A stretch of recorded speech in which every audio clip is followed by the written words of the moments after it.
Olá, Neide, Antônia, sejam bem-vindas. Isaiana, Socorro Veriato, boa noite a todos e a todas. Boa noite, Jéssica, seja bem-vinda. Boa noite, Eli. Boa noite, Antônia. Raimunda, quantas saudades. Osieric, sejam todos bem-vindos à nossa live. Magdália, Milena,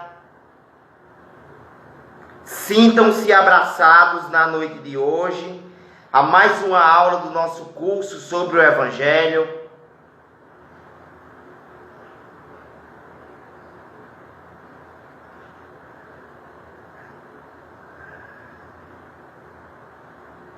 Marta, seja bem-vinda. Luzimar.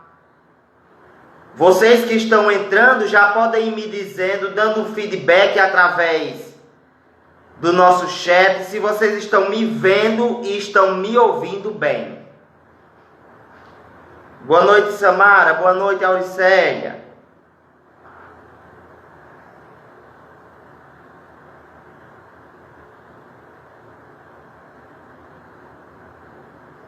Vocês estão me vendo e me ouvindo bem? Certo. Boa noite, Sandra. Ok, Antônia. Tudo tranquilo, né, Luzimar? Vendo e ouvindo perfeitamente. Ok.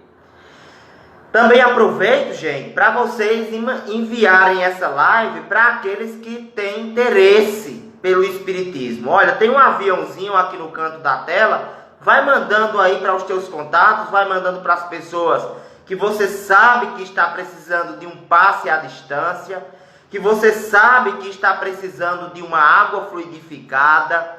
Inclusive, coloca a tua água aí, separa num localzinho especial a tua água, porque no final dessa live, nós vamos pedir a Rui Cantinzani, que é o meu protetor, e vamos pedir também a Dr. Franz, que é um espírito que nos acompanha, um médico que curou muita gente, que já atendeu nos Sirineus, fez cirurgias espirituais, trabalhou com efeitos físicos e ele se comprometeu a ajudar também vocês nessa noite de hoje. Então coloca a tua água porque ela será fluidificada, não apenas pelas boas energias da nossa conversa, não apenas pela mensagem de Jesus, mas também pelo teu protetor individual com a equipe de Rui Cantinzani e de Dr. Franz. Nós acreditamos que essa água tornar-se-á um remédio para todos nós. Separa a água, manda, compartilha para outras pessoas e usa. Compartilha para outras pessoas, Francisquinha, esta live, outras pessoas interessadas no Evangelho.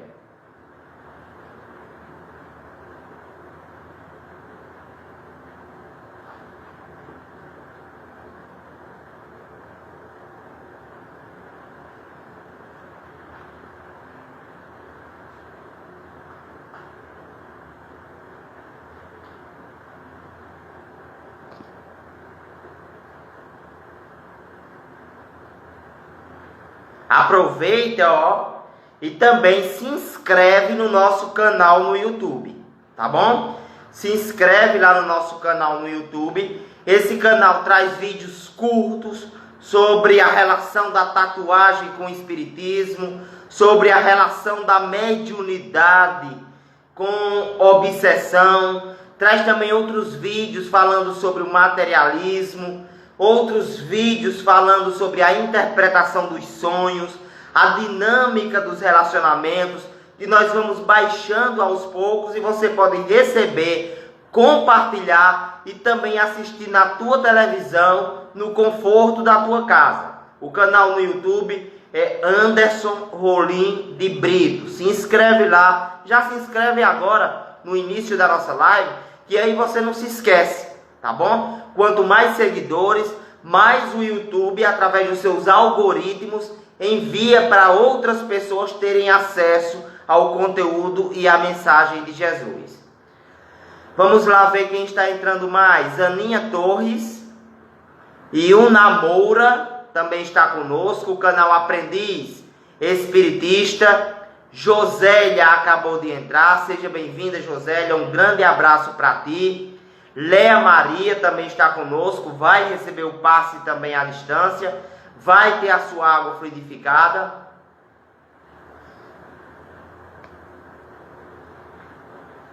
Também Lorena e Isadora acabaram de entrar na nossa live.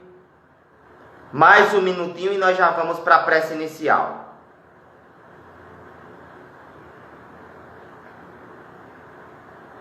Oi Luana, tudo bem? Um abraço para ti. Seja bem-vinda ao nosso curso.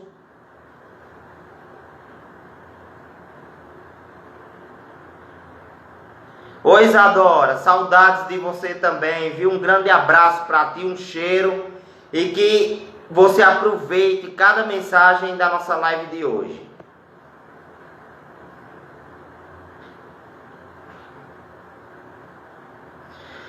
Pessoal, vamos para a nossa prece. São 19 horas em ponto. São 19 horas, vamos para a nossa prece. Vamos iniciar a nossa ligação com Jesus e com o Pai da vida. Vamos pedir a Ele saúde, proteção e sabedoria, dizendo assim: Jesus, irmão nosso, Pai de infinita bondade, nós te pedimos a inspiração necessária para falarmos acerca da tua mensagem de amor, de misericórdia e de harmonia. Que esta live seja um instrumento de bênçãos para todos aqueles que estão nos ouvindo na noite de hoje. Que cada pessoa que está nos escutando no conforto da sua casa ou no trabalho, seja lá onde estiver, receba das tuas mãos misericordiosas, para ela e para toda a família, as energias beneméritas, as energias purificadas que emanam do teu coração, refazendo os tecidos físicos, espirituais, refazendo a estrutura mental, refazendo o núcleo familiar de todos nós, que nos colocamos em prece nessa noite de hoje. Que os bons espíritos nos acompanhem e nos iluminem. Que Nossa Senhora, Maria de Nazaré, nos cubra com o seu manto sagrado e que estejamos sempre à disposição da tua mensagem de fé, de amor e de esperança para toda a humanidade. Que o Senhor esteja conosco, nos iluminando sempre e nos conduzindo para o bem. Graças a Deus.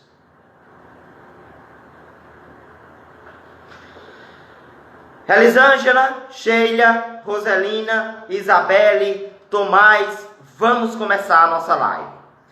Capítulo 2 do Evangelho segundo o Espiritismo. Kardec começa com essa seguinte referência no Evangelho de João, capítulo 18, versículos 33, 36 e 37. Diz assim: Pilatos, tendo entrado de novo no palácio e feito vir Jesus à sua presença, perguntou-lhe: És o rei dos judeus? Respondeu-lhe Jesus: Meu reino não é desse mundo. Se o meu reino fosse desse mundo, a minha gente houvera combatido para impedir que eu caísse nas mãos dos judeus. Mas o meu reino não é daqui. Disse-lhe então Pilatos, segue o registro de João, no capítulo 18: És, pois, rei? Jesus lhe respondeu: Tu dizes, sou rei. Não nasci e não vim a este mundo, senão para dar testemunho da verdade. Aquele que pertence à verdade, escuta a minha voz. São João, capítulo 18, versículos 33, 36 e 37.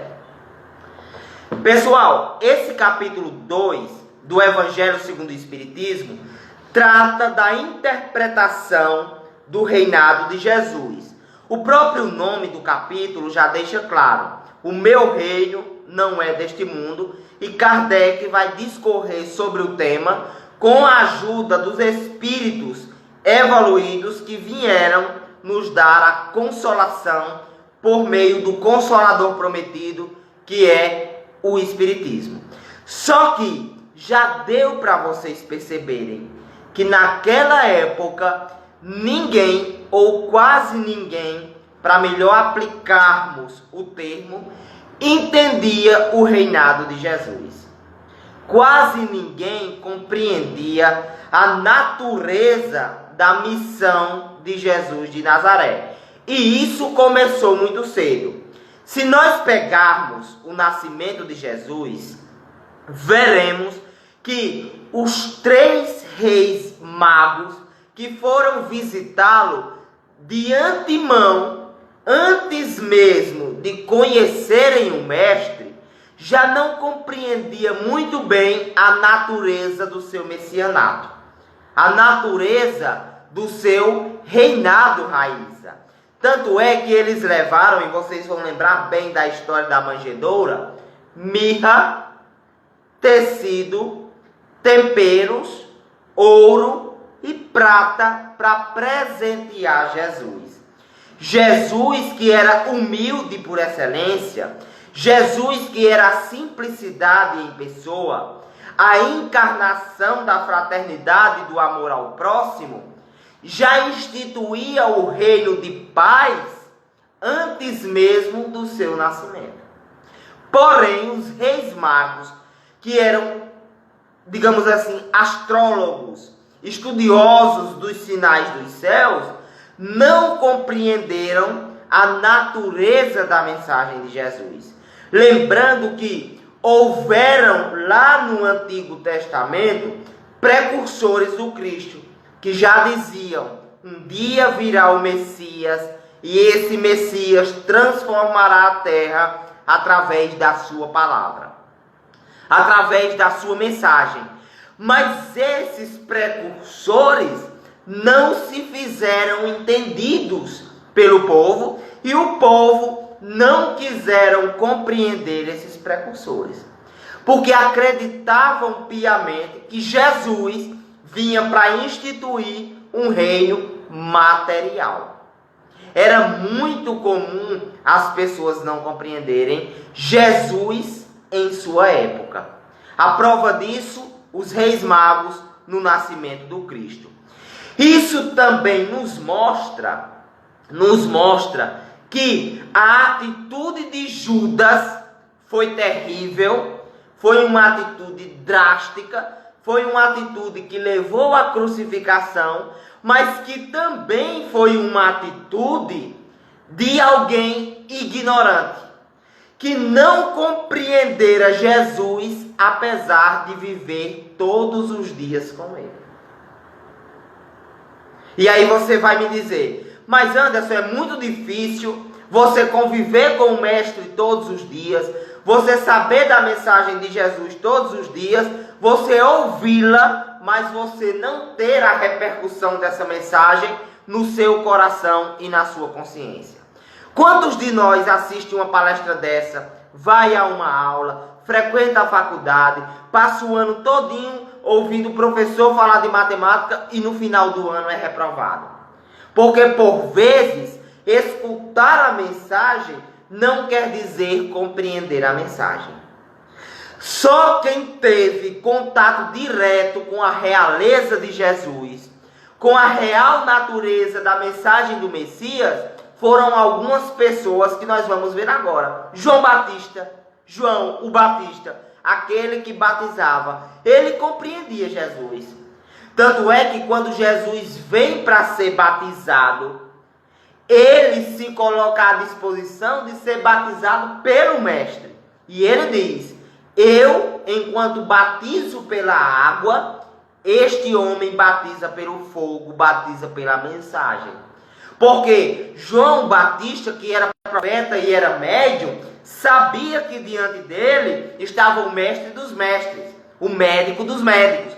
E ele percebe através da sua mediunidade, ele percebe por meio da sua clarividência, que Jesus não era um homem comum, que ele batizava pela água, inclusive vê a água como elemento de batismo, de purificação, de saúde e de paz. Olha como encontra repercussão a água fluidificada desde João o Batista. Ele percebe que Jesus não era um homem comum. Ele nota que Jesus era o maior dentre os homens. E ele anuncia isso para o povo, que continua cego e surdo à mensagem daquele ser crístico que foi e é Jesus de Nazaré. Outra passagem onde nós vamos ver um lapso de lucidez de um dos discípulos. Jesus pergunta à turba que o escutava: quem dizem que eu sou? Olha a pergunta do mestre. Jesus já sabia que as pessoas não compreendiam a sua identidade crística. E ele pergunta, numa pergunta provocativa, claro, para estimular a mente das pessoas, o seguinte: quem dizem que eu sou? E as pessoas dessa época, como entendiam da encarnação, começam a responder. Uns dizem que és Elias que voltou dos céus. Porque lembra que Elias subiu aos céus numa carruagem? E se Elias voltou, portanto, era a reencarnação de Elias. Uns dizem que és Elias. Outros dizem que és Jeremias, ou alguns dos profetas, reencarnado. Está vendo como a palavra reencarnação ela só foi tirada posteriormente, através dos concílios do Vaticano? Que naquela época a compreensão da encarnação já estava presente, mas aí Pedro, mediunizado, num fenômeno de psicofonia, de incorporação, vai e diz: tu és Jesus, o Messias, Filho do Deus vivo.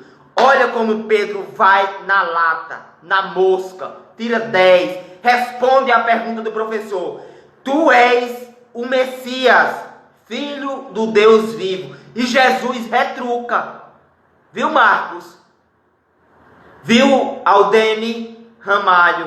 Jesus retruca, Jesus responde: bendito sois vós, Pedro, porque quem te revela isso não é a carne, mas é o Espírito.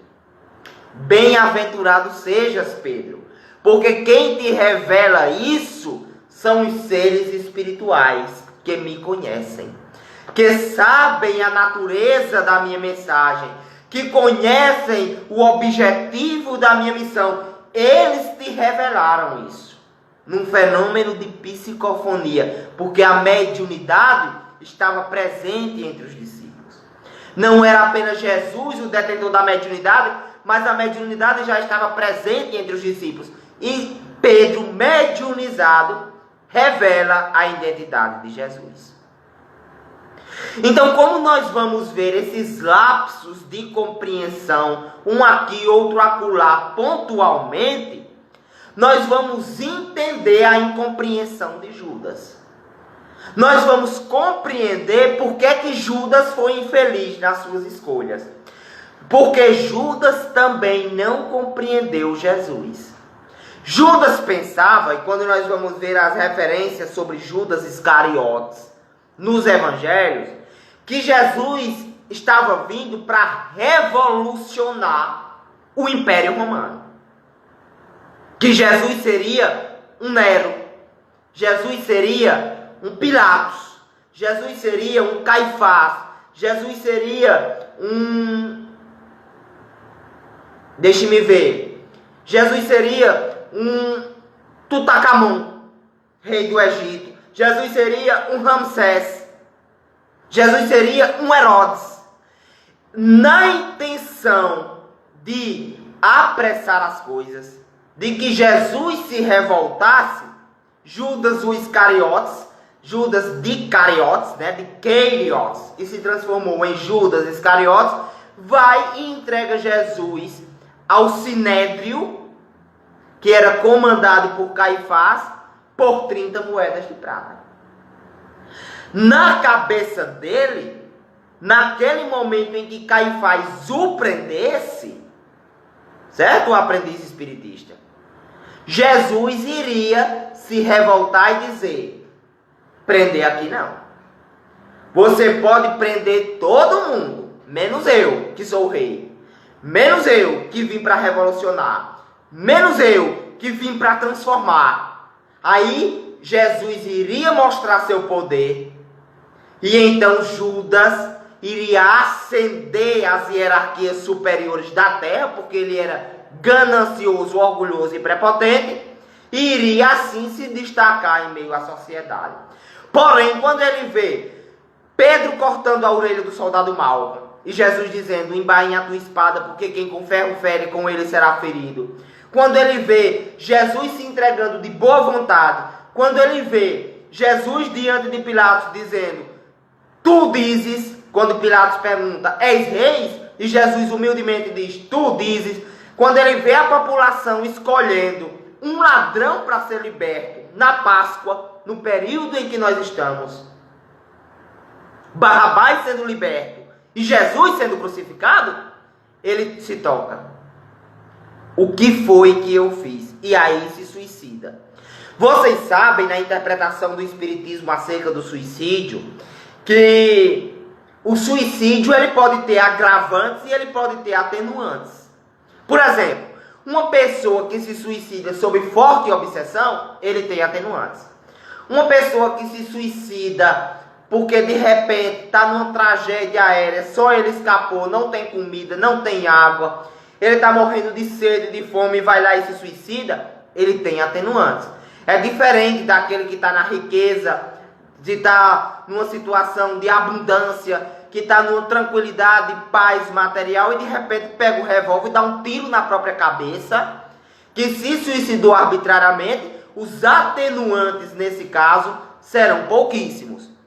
Mas Judas teve um atenuante, primeiro, porque ele se suicidou sob a influência espiritual, tanto pela obsessão espiritual do espírito em relação a ele, dos espíritos em relação a ele, como também pela pressão do Sinédrio, de Caifás. Então ele teve atenuantes. Tanto é que o Espiritismo vai nos revelar que naquele momento em que Jesus encontra com Maria de Madalena e ela vai tocá-lo e ele diz: eu não estou pronto, Jesus disse aquilo porque estava indo até as regiões umbralinas resgatar Judas. E ele ainda estava não materializado. Ele aparece para ela, porque ele tinha esse poder, né? Ele gozava e ainda goza de uma certa onipresença. Ele pode aparecer no momento em que ele quiser, para quem ele quiser. Porém, ele não podia ser tocado, porque ele ainda estava indo às regiões umbralinas resgatar quem? Judas, o suicida. Por saber que Judas, de certa forma, errou por ignorância e por pressão. Que Judas não soube ponderar. E aí vai ser a comprovação daquela parte do Evangelho que diz assim: às vezes o escândalo é necessário. Jesus, ele sabia que ia ser crucificado e ele sabia que a crucificação ia representar um marco na história da humanidade.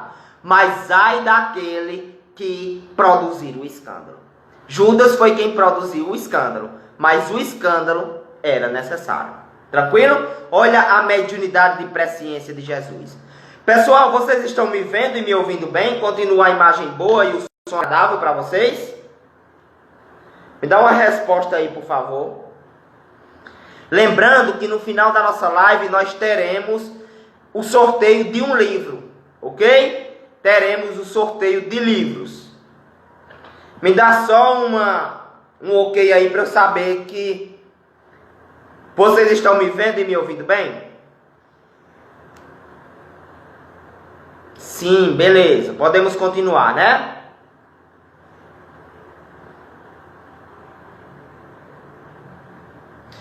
Nós vamos ver também que Pôncio Pilatos acreditava que Jesus tratava-se de um doido.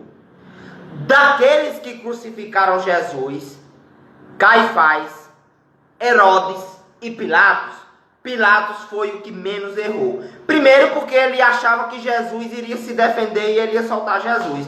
Tanto é que ele diz: esse homem representa um risco para o meu reinado? Vejam só. Esse homem representa um risco para o meu reinado? Então Pilatos estava pensando que Jesus era um doido, aquele que se diz profeta, um esquizofrênico.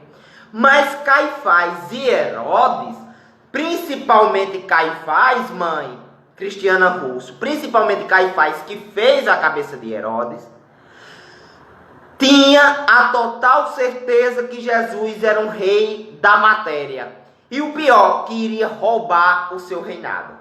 Que iria tomar o lugar de Herodes como rei dos judeus e que iria tomar o lugar dele como chefe do Sinédrio. Então, o que vai mover Caifás e o que vai mover Herodes, mãe, é justamente, Rafaela, o egoísmo, o medo de perder o reinado. E aqui nós tiramos duas inferências para os nossos dias atuais. A primeira delas, até hoje nós não compreendemos o reinado de Jesus. Quantas pessoas estão aí colocando ouro nos altares? Lembra que eu falei em uma das minhas dos meus vídeos nesse momento em que eu estava viajando, que eu falei com um padre lá em Pitimbu, em que ele disse que o altar da primeira igreja de Pitimbu era todo de ouro? Então as pessoas ainda hoje confundem, colocam ouro nos altares, pedem dízimos altíssimos, os templos são gigantescos, homéricos, viu, Janice? Os templos são materialmente abastados. Até hoje nós não compreendemos a mensagem de Jesus. E a semelhança de Herodes e Caifás, nós ainda estamos disputando vagas porque achamos que o outro vem sempre derrubar nosso reinado. Então o que move Caifás naquela época e Herodes é o medo de Jesus ser um subversivo, Jesus tomar para si a paixão popular e roubar e furtar a parte deles no reinado. Pilatos, como era mais seguro de si, porque era representante de César e ele sabia do Império Romano, ele deu duas oportunidades de Jesus se livrar. Na primeira oportunidade, ele colocou à disposição para que Jesus se defendesse. Jesus não se defendeu porque ele não era culpado de nada, ele era vítima e vítima não se defende. Quem se defende é aquele que é o culpado, é aquele que mais perde tempo se defendendo. E deu também a oportunidade dele ser liberto pelo povo, pela votação popular, quando ele bota por advento da Páscoa, Barrabás e Jesus, e as pessoas daquela região voltam em Barrabás e esquecem-se da presença do Mestre. Tá certo?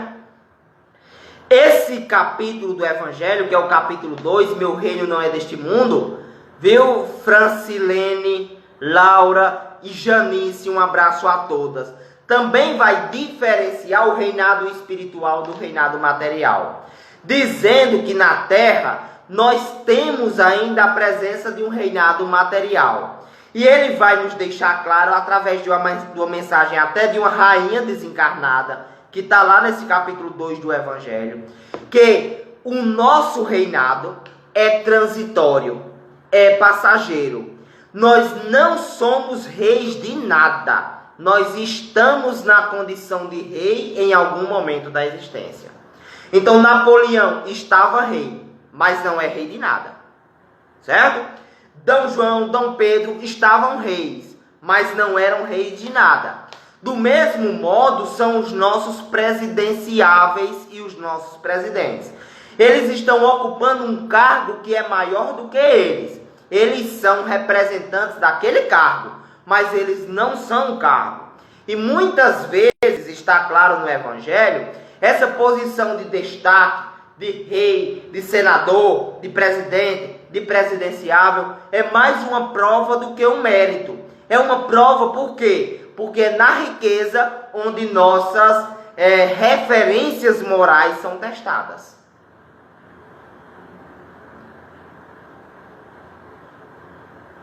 É justamente nessa riqueza onde o nosso egoísmo é colocado à prova.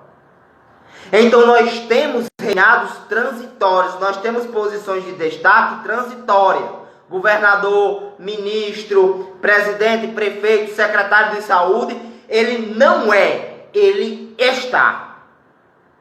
E ao assumir um cargo que é segundo as responsabilidades conferidas a esse cargo, maior do que a pessoa que o ocupa.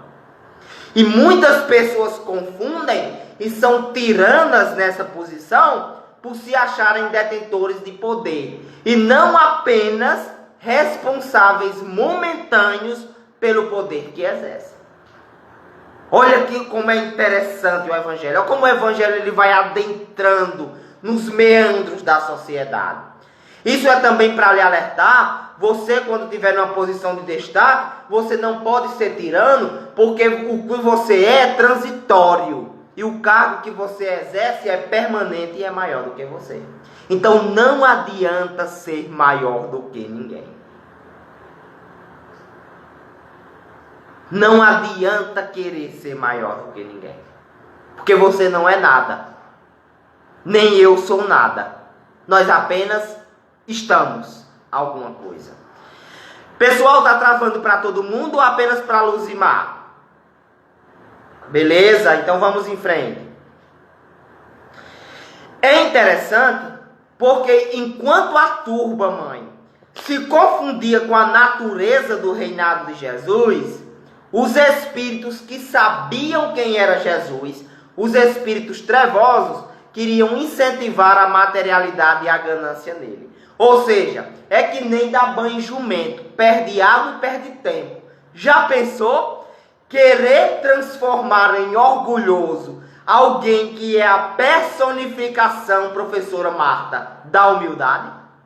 E os espíritos quiseram. Olha como toda hora Jesus foi fomentado para se tornar realmente um rei poderoso na matéria. Para fazer o que Moisés fez, mandar matar. Para fazer o que Elias fez, mandar queimar. Para fazer o que José do Egito fez, tornar-se chanceler do Egito. Os espíritos faziam a todo momento um incentivo por trás dos panos com Judas, com Caifás, para que Jesus se orgulhasse.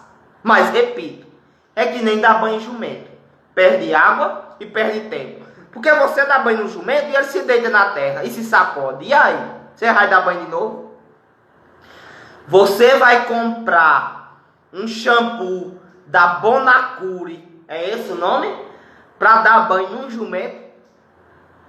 A mesma coisa era o que os espíritos faziam em relação ao reinado de Jesus, incentivando materialidade num homem que era desmaterializado, incentivando prepotência num homem que era humilde, incentivando orgulho num homem que era simples. E nós vamos ver quando Jesus vai para o jejum, né? Inclusive é melhor fazer jejum da língua do que fazer jejum de pão, porque o que mata o homem não é aquilo que entra pela boca, mas o que sai dela.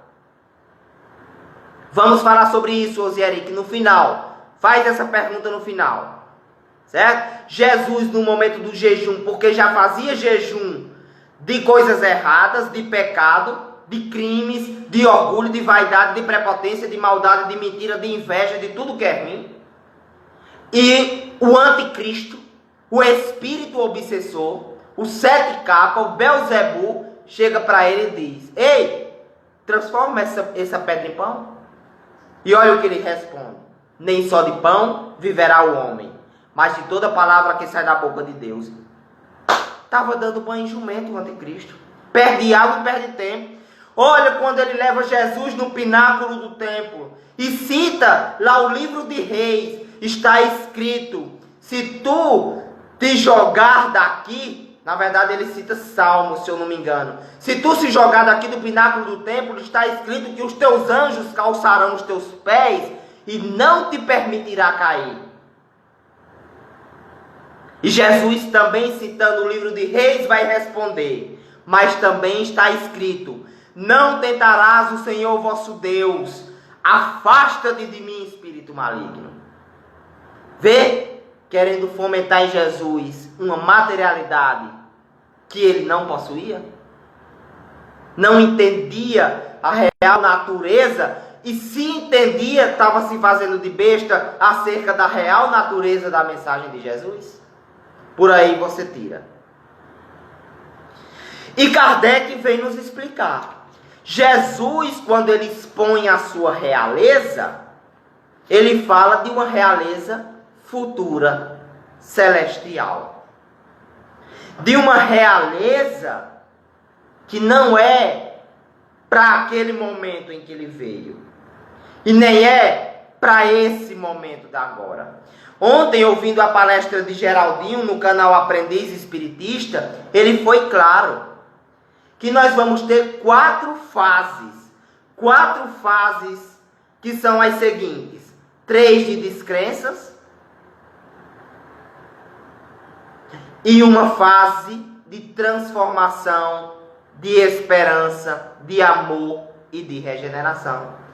A primeira fase começou com a morte de Hippolyte Léon Denisart Rivail em 1869 na França. O Consolador Prometido, ele compilou através das informações que recebeu dos Espíritos e vai até o início do último século. A segunda fase foi com a Primeira Guerra Mundial. A terceira fase foi com as alterações que nós tivemos no mundo através da bomba nuclear e das nações que fomentavam as guerras nucleares. E agora, em julho de 2019, nós entramos na 4ª fase, que é a fase de regeneração, de transição planetária. O que João, na ilha de Patmos, escreveu como sendo o Apocalipse, que é sair da sombra. Um período de renovação espiritual. A data limite julho de 2019, esse período de transição que já começa com a Covid-19 em meio a nós, provocando a nossa transformação moral. Para depois, o reinado de Jesus se estabelecer na matéria. E esse reinado, ele não vem, segundo alguns pensam, numa carruagem de ouro, de prata, de dinheiro, de luminosidade. Não. Essa realeza de Jesus vem aqui nos nossos corações. Através dos valores morais que ele fomentou. Através do amor ao próximo, do perdão das ofensas. Jesus falou durante 33 anos e há mais de 2000 anos, a mensagem de Jesus está no planeta Terra. Nós não paramos para escutar. E agora estamos todos parados, querendo que ele fale, e ele parece estar em silêncio. Porque, diferentemente do que alguns pensam, o reinado de Jesus, ele não vem em movimento centrípeto. Ou seja, de fora para dentro. Não é uma luz que vai nos atingir. Não é algo que vai nos transformar do exterior para o interior. O reinado de Jesus vem do coração, da consciência e das atitudes de cada um de nós. Nada que é externo representa Jesus. Jesus vem em movimento centrífugo, do coração para fora. Da mudança individual e pontual que aos poucos se torna coletiva. E aí sim nós vamos ver a nova era instituída no planeta Terra. Agora, exposto o tema, eu vou abrir para as perguntas, para os comentários. E o primeiro desses comentários veio através de Osieric, falando sobre a questão dos anticristos. Divaldo Pereira Franco vai escrever, através da influência do espírito Manuel Filomeno de Miranda, muitos livros falando sobre os anticristos, certo? Um deles é Perturbações Espirituais. E sim, Osieric, aquele que tentou Jesus, aquele que estava fomentando em Jesus a materialidade, ele era sim um anticristo. Mas ao contrário do que muitos pensam, que o anticristo é um único espírito que vai se materializar para promover a revolução no planeta, numa fase que precede o Apocalipse, os anticristos são diversos espíritos que vão contra a mensagem de Jesus. Naquela época, os anticristos eram os espíritos obsessores que vieram para destruir ou impedir a propagação da mensagem de Jesus. Os anticristos estavam nos sinédrios. Eram aqueles encarnados que promoveram a enganação de Judas e que levaram Jesus para a crucificação. Então, ao contrário do que muitos pensam, o anticristo não é apenas um, mas sim uma coletividade de espíritos que vão contra a mensagem de Jesus. Existem anticristos encarnados e existem anticristos desencarnados, certo? Manuel Filomeno de Miranda bate muito nessa tecla dos anticristos, que aos poucos eles são doutrinados, modificados e podem até ser levados para outros orbes nessa fase de transição planetária, porque o planeta já não é mais compatível com a sua vibração. Muitos deles travou apenas para Marta ou travou para todo mundo?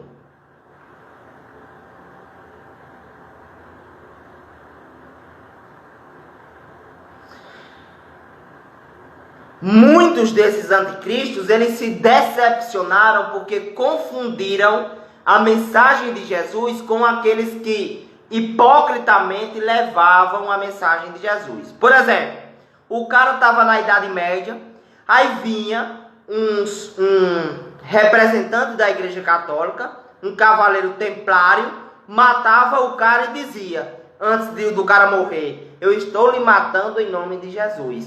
Então Manuel Filomeno de Miranda vai nos dizer que muitos desses se tornaram anticristos. Nós temos um espírito que me persegue muitos dos espíritas daqui de Cajazeiras, chamado D'Artagnan. É um deles. E tem outro que é chamado de Kaysar.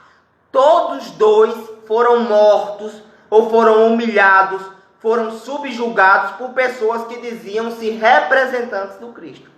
Já pensou? A freira ficava grávida, aí tinha o filho no convento, a madre superiora pegava o menino e dizia, para não sujar o nome de Jesus, terei que matá-lo. E então isso ficou registrado na subconsciência, Osieric, desses espíritos. Quem me matou não foi aquela freira, não foi o cavaleiro templário. Quem me matou foi Jesus. Então enganam-se, perseguindo Jesus, quando na verdade a mensagem de Jesus é uma mensagem de amor. Anticristos às vezes são esses, mas quando a gente vai analisar a história, são na verdade vítimas da ganância e do mal do homem que diz representar Jesus nas palavras, mas que não segue de fato nas atitudes. Vamos ver aqui outra pergunta, já teremos o sorteio. O que o Espiritismo fala da volta de Jesus? O Espiritismo fala que o Consolador prometido já voltou. E esse Consolador prometido é o próprio Espiritismo. Que Jesus não vem nessa carruagem que nós estamos acostumados a ouvir. Que na verdade Jesus vem em nossos corações e em nossas consciências. E é claro, quando nós nos modificarmos, quando nós nos transformarmos moralmente, nós teremos um encontro com Jesus. Mas esse nascer de Jesus, ele não é de fora para dentro, e sim de dentro para fora. Tá certo? Jesus volta primeiro em nossos corações, para depois voltar no mundo inteiro. É nascendo em cada um de nós que ele será percebido por todos nós. Gente, mais alguma dúvida? A hora é agora de perguntar, viu?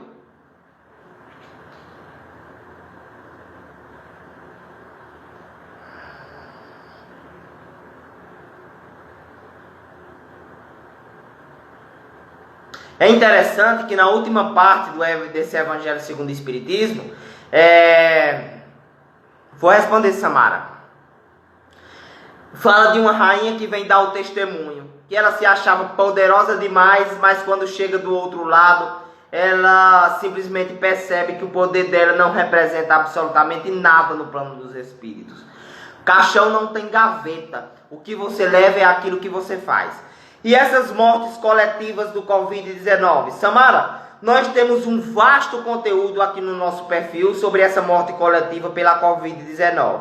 Ela já faz parte da transição planetária, certo? E essas mortes, ao contrário do que se pensa, elas não são mortes ao acaso. Você percebe que a Covid-19, ela é uma doença que não atende muito à lógica. Por exemplo, ela mata uma pessoa que não tem comorbidade nenhuma, que não tem problema nenhum. Às vezes o cara não tem hipertensão, não tem diabetes, não é obeso, não é idoso, não tem problema nenhum. E ele vai para o tubo e ele tem a forma mais grave da pneumonia. E por vezes ele pega um idoso cheio de comorbidade, como a minha avó, por exemplo, de 84 anos, que tem hipertensão, que já está cansadinha e dá apenas uma infecção leve. Então isso mostra que não é por acaso, e sim atende a uma programação. É a primeira fase da transição planetária, e nesse primeiro momento os espíritos estão levando algumas pessoas para que outros reencarnem no planeta Terra. Agora, isso não para por aqui.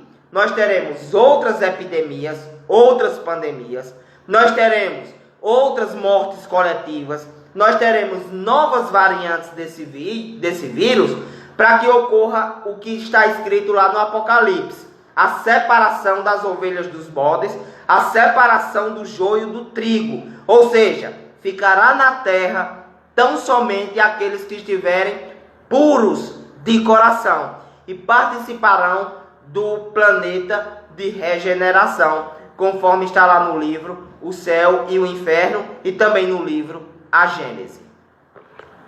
O Apocalipse não passa do que renovação das vibrações. Exatamente. É isso mesmo, Luzimar. Renovação das vibrações do planeta. Gente, mais alguma dúvida?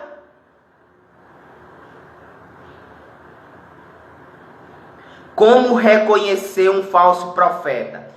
Excelente pergunta, Socorro Veriato. Primeiro, Jesus já nos deixou claro: reconhece-se a árvore pelo fruto. O falso profeta, ele não pode dar bons frutos, certo?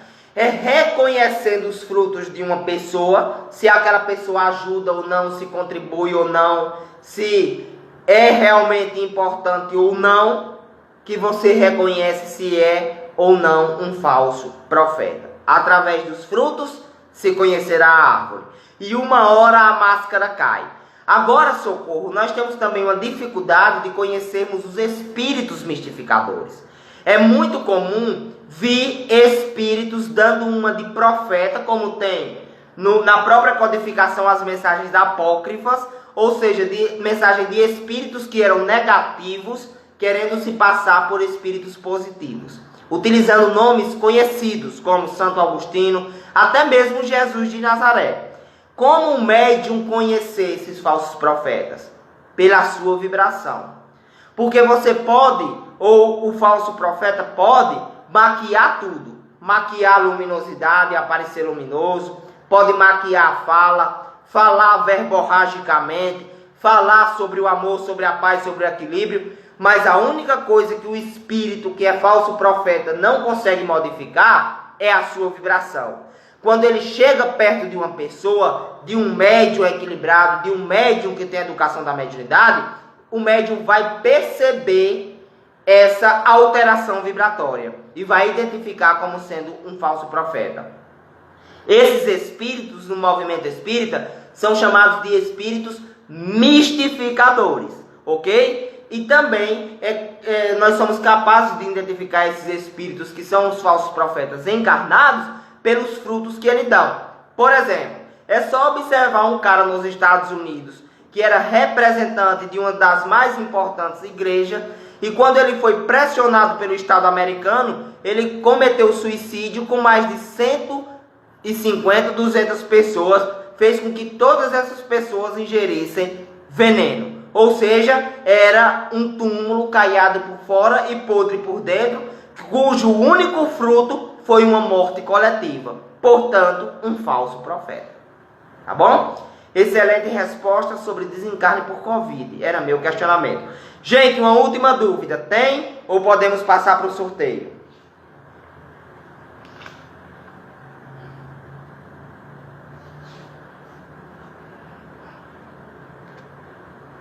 Para o sorteio e para a prece, claro.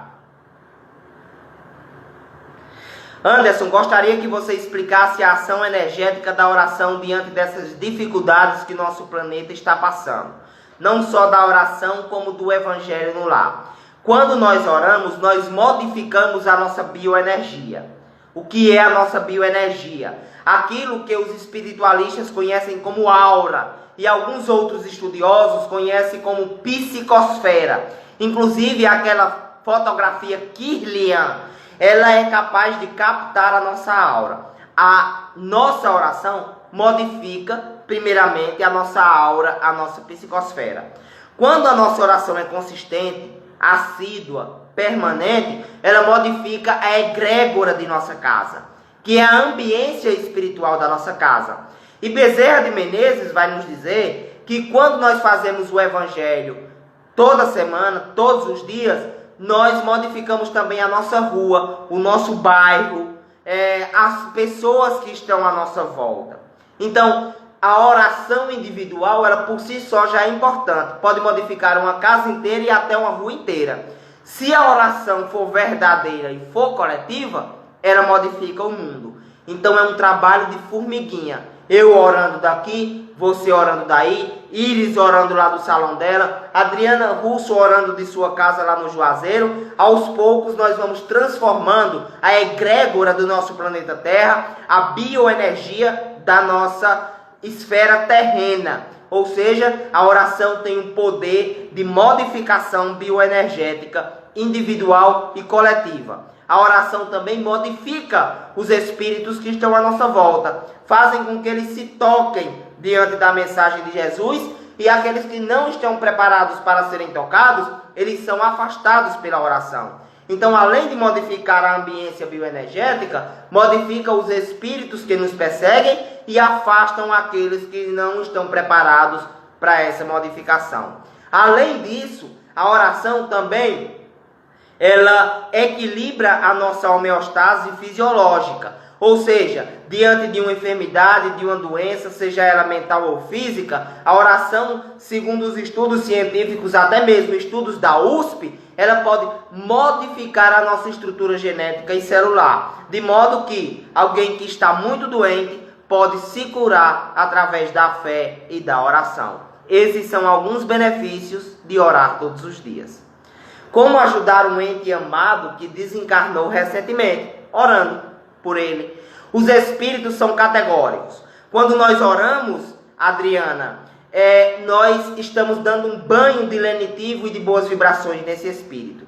Agora, essa oração ela tem que ser despreendida, ela tem que ser fervorosa e ela tem que ser esperançada.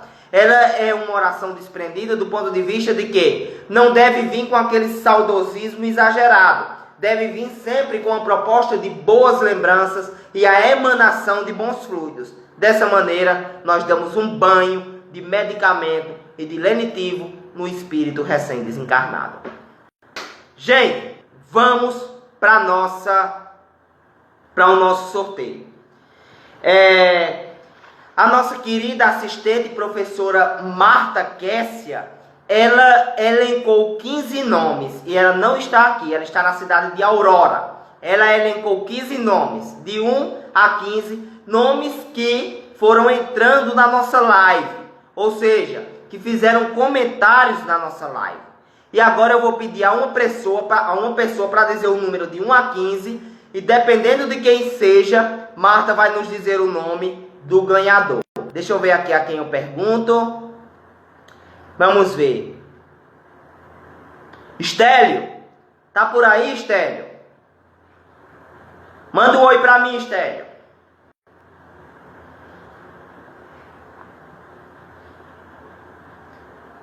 Ainda tá por aí, Estélio? Vamos ver outra pessoa, já que Estélio está demorando um pouquinho para responder. Vamos ver aqui outra pessoa. Ah, Estélio está aí. Estélio, me diga o número de 1 a 15.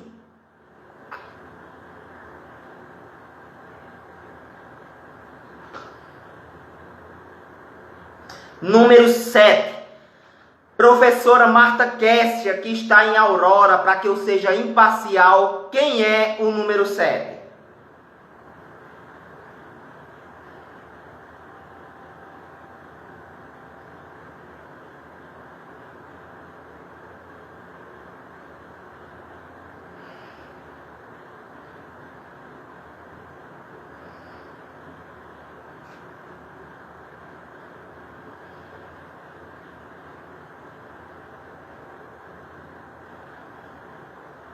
Deixa eu ver. Isso, professora, o número 7. Quem é? Quem foi o ganhador do nosso livro?